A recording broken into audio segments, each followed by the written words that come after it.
নমস্কার। আজকের প্রতিবেদন ভিডিওর যে আমরা আমাদের জীবনটা প্রত্যেকের একটা সিনেমার মতো। সেই সিনেমার একজন আমরা অভিনেতা অভিনেত্রী কিরদার, এইভাবে আমাদের জীবনটাকে সেট করা আছে।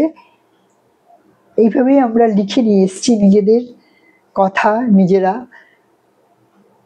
সেই কথায় সেই চিত্রনাট্যে কখনো আমরা হাসি, কখনো আমরা কাঁদি, কখনো আমরা মজা করি, কোনো সময় নানান রকম সমস্যার মধ্যে দিয়ে যাই।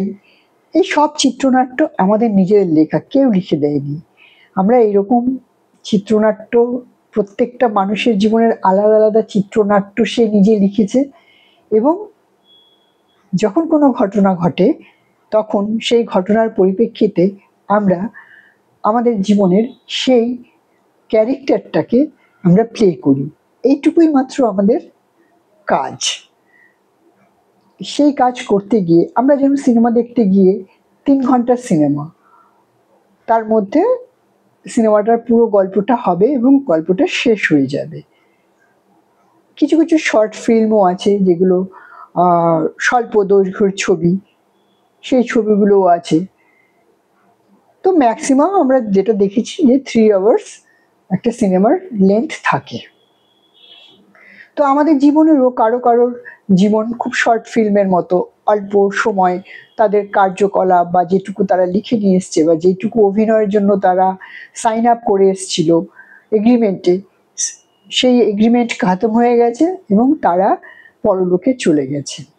আর কেউ কেউ দেখা যায় অনেক দিন 100 ইয়ার্স অবধি বেঁচে আছেন, বিছানায় শুয়ে আছেন, কষ্ট পাচ্ছেন। তিনিও তার চিত্রনাট্যটা ওইভাবেই লিখেছিলেন যে আমি এটাকেও এক্সপিরিয়েন্স করতে চাই, তাই সে 100 বছর বেঁচে আছে। তো এখানে দুঃখ পাওয়ার বা ভীষণ আনন্দ পাওয়ার কোনো কারণই নেই সেই অর্থে। প্রত্যেকটা দিন আমাদের জীবনে যা ঘটছে সেইটাকে মেনে নেওয়া, মানিয়ে নেওয়া এবং সেই পরিস্থিতির সাথে চলা, এটাই শুধু আমাদের কাজ, আর কোনো কিচ্ছু কাজ না। আমরা যদি এইভাবে ভাবতে পারি জীবনটাকে, যে আমি একটা চেয়ারে বসে আছি, আমার এই জীবনের চিত্রনাট্য প্লে হচ্ছে, সেই প্লের একটা ক্যারেক্টার আমি, আর যারা যারা আছে, যখন আমার সাথে কেউ ভালো ব্যবহার করছে, আমাকে ভালোবাসছে, সেই চিত্রনাট্যটাও লেখা আছে যেটা আমি বসে দেখছি, আমার ভালো লাগছে। আবার যখন কেউ আমার সাথে খারাপ কথা বলছে বা খারাপ ব্যবহার করছে, সেইটাও আমার চিত্রনাট্যে আমি লিখে নিয়ে এসেছি। তো আমাকে সেটাকেও বসে দেখতে হবে, আমার নিজস্ব চেয়ারে বসে দর্শকের মতো নিজের অভিনয় নিজেকে। আবার আমরা বিভিন্ন রকম ক্যারেক্টার প্লে করি, কখনো মা, কখনো বৌমা, কখনো ওয়াইফ, কখনো কারোর কন্যা, এরকম বিভিন্ন রকম নাতি নাতনি, যে যেরকম আর কি জেন্ডার ভিত্তিক ক্যারেক্টার প্লে করি। সেখানে আমরা যেমন যেমন ভাবি, সেই রকমভাবেই আমরা সেগুলোকে আমরা ভাবি যে আমরা ইনস্ট্যান্ট এরকম আচরণ করছি, এরকম কাজ করছি। যে যেমন, যে ভালো কাজ করে সে ভালো, যে মন্দ করে সে মন্দ। প্রত্যেকেই কিন্তু তার চিত্রনাট্যটা সে নিজে সেট করেছে। যে লোকটা ভালো রোল প্লে করতে চায় জীবনে, তাকে আপনি একটা ভিলেনের রোল দিন, সে ফেল, ডাহা ফেল। কেননা সে অভিনয়টা সে করতেই পারবে না, কেননা সে সেটা লিখে নিয়ে আসেনি, সে তার সোলের সাথে এগ্রিমেন্ট করেনি যে আমি যখন যাব পৃথিবীতে তখন আমি ভিলেনের রোল করব।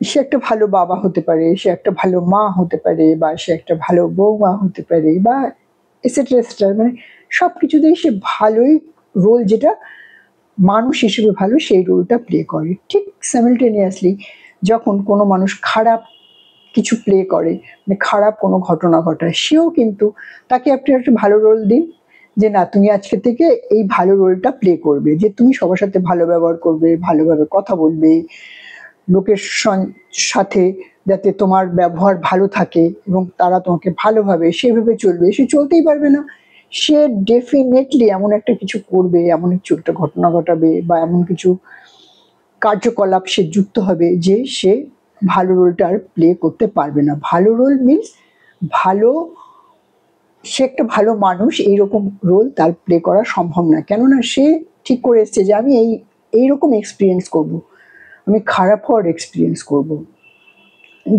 যাদের খুব জেলাসি থাকে, দেখবেন সবার সব কিছু দেখে জেলাসি করছে, হিংসে হচ্ছে তাদের। আপনি তাদেরকে যতই বোঝান যে না, হিংসে করতে নেই, এটা তো তোমার জিনিস নয়, তুমি কেন হিংসে করছো শুধু শুধু, চলো আচ্ছা ঠিকই তো, এটা আমার না, তবু আমি কেন হিংসে করছি। ক্যারেক্টারটা হাতছে, সে তো ওই ক্যারেক্টারটা প্লে করবে বলেই ওই রকম ভাবেই সে এসছে যে আমি একটা হিংসুটে মহিলা বা পুরুষের অভিনয় করব। সেই রকম আবার যারা উদার, দেখবেন যাই হোক না কেন তার সাথে জীবনে, সে তার উদার নীতি, উদারতা, মানুষের প্রতি ভালোবাসা, রেসপেক্ট, এগুলো কোনোভাবেই সে ত্যাগ করতে পারে না। তার কারণ হচ্ছে যে সে ওই রোলটা প্লে করবে, সেটাও ঠিক করে এসছে। সিনেমায় যেরকম ডিরেক্টর পরিচালনা করে, এখানেও একজন ডিরেক্টর আছেন, যে ডিরেক্টর সবাইকে পরিচালনা করছেন, আমাদের সকলের, সব মানুষের সমস্ত কর্মের পরিচালনা। যে তুমি এই ক্যারেক্টারটা চাও, এই ক্যারেক্টারটা চাও, এখানে কি যে যেমন ক্যারেক্টার চেয়েছে তাকে সেরকম ক্যারেক্টার দেওয়া হয়েছে। বাস্তব জীবনে সিনেমায় হয়তো ডিরেক্টর ঠিক করে যে ও এরকম করবে, ও নায়ক, ও নায়িকা, ও ভিলেন, ও পার্শ্ব চরিত্র, ওকে সেট করছে। কিন্তু যখন রিয়েল লাইফে উনি যে সর্বশক্তিমান, উনি কিন্তু পরিচালকের ভূমিকায় থাকলেও ফ্রি উইল আপনাকে দেয়া হয় যে আপনি কোন ভূমিকায় অভিনয় করতে চান। আপনি নায়ক হতে চান, নায়িকা হতে চান, ভিলেন হতে চান, হিংসুটে একটি মানুষ হতে চান, নাকি একটা উদার মানুষ হতে চান যাকে সবাই ভালোবাসবে, পুরোটা চয়েস আপনার কাছে থাকে। সেই চয়েস অনুযায়ী আপনি ক্যারেক্টারটাকে বাছাই করেন এবং সেটাকে প্লে করেন। এবার কি হয়, ক্যারেক্টার অনুযায়ী অন্য যে ক্যারেক্টারগুলো, তাদের প্রতিক্রিয়া তো তারা দেবে। এবার আপনি যদি খারাপ কোনো ক্যারেক্টার বেছে নেন যে আমি এই খারাপ ক্যারেক্টারটাই প্লে করব, যথারীতি আপনার কপালে যে দুর্ভোগগুলো ঘটবে।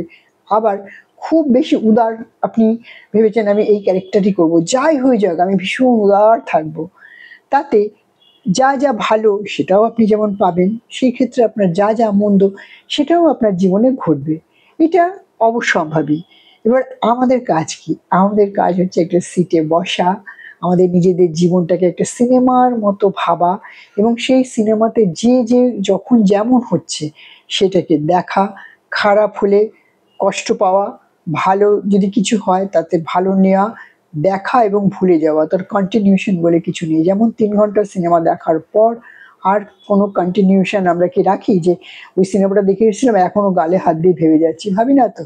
হয়তো বড় জোর আধা ঘন্টা বা কখনো কখনো একটা ফ্ল্যাশব্যাকে কিছু একটা এলো, ওইটা দেখেছিলাম ভালো লেগেছে, বা ওইটা দেখেছিলাম খুব মনটা খারাপ লাগলো, ব্যাস এইটুকুই। আমরা যদি এইটুকু করতে পারি, একটা সিটে বসে নিজের জীবনটাকে সিনেমার মতো করে দেখা এবং নিজে একটা সেই সিনেমার ক্যারেক্টার, দেখবেন জীবনটা অনেক সহজ হয়ে যাবে। এবং আপনারা হয়তো ভাবছেন যে আপনি কি করেন? হ্যাঁ, আমি আমার জীবনটাকে এইভাবেই দেখি। আর আমি এমন একটা ক্যারেক্টার প্লে করতে চাই, বা ইচ্ছে আমার, যে আমি সবসময় খুশি থাকবো, যাই হয়ে যাক পৃথিবীতে, যেমন পরিস্থিতি আমার জীবনে আসুক না কেন, ভালো পরিস্থিতি, মন্দ পরিস্থিতি, যেমন পরিস্থিতি কেন, আমি পরম পিতা, পরম ঈশ্বরের কাছে একটাই, তার কাছে আমার দাবি, একটাই চাহিদা, আমি যেন সমস্ত পরিস্থিতিতে আমি যেন সুখী থাকি এবং আমি যেন হ্যাপি ফিল করি, আমার মনে যেন আনন্দ থাকে। যদি মনে আনন্দ থাকে আর কিচ্ছুর দরকার পড়বে না, ওটাই সব। আমরা জামা কাপড়, জুতো, বাড়ি গাড়ি যা কিছু করি আনন্দের জন্য। আর আমরা সবসময় ভাবি কি আমরা বোধহয় একটা গোল অ্যাচিভ করলাম, একটা বাড়ি করলাম, একটা গোল অ্যাচিভ করলাম, একটা গাড়ি কিনলাম, একটা অ্যাচিভ করলাম, বা অফিসে কোনো আমরা পদোন্নতি হলো তাতে আমরা অ্যাচিভ করলাম। আমরা সেই অ্যাচিভগুলো করার পর কিছুদিন পরে না সেগুলো আমরা ভুলে যাই এবং একটা নতুন কিছু আমরা চাই, এবং এই চাওয়ার কোনো শেষ নেই, এন্ডলেস চাওয়া। কিন্তু আমরা যদি আমাদের নিজেদের জন্য চাই যে আমরা সবসময় খুশি থাকবো, আনন্দে থাকবো, সুখে থাকবো, সুখটা কি আমার আত্মাটা সবসময় যেন জ্বলবে পুড়বে না, আমার আত্মাটার উপর দিয়ে আমার মনের মধ্যে সবসময় একটা শীতল হাওয়া বইবে, যদি এইটুকু আমরা পরম পিতার কাছে চাই, এইটুকু যদি চাই, আর বাদ বাকিগুলো এমনি চলে আসবে, সেগুলোর জন্য আর কোনো আর্জি আলাদা করে পেশ করতে হবে না। ভালো থাকবেন, আবার অন্য কোনো ভিডিওতে আসবো। আজকে এখানেই শেষ করছি। নমস্কার।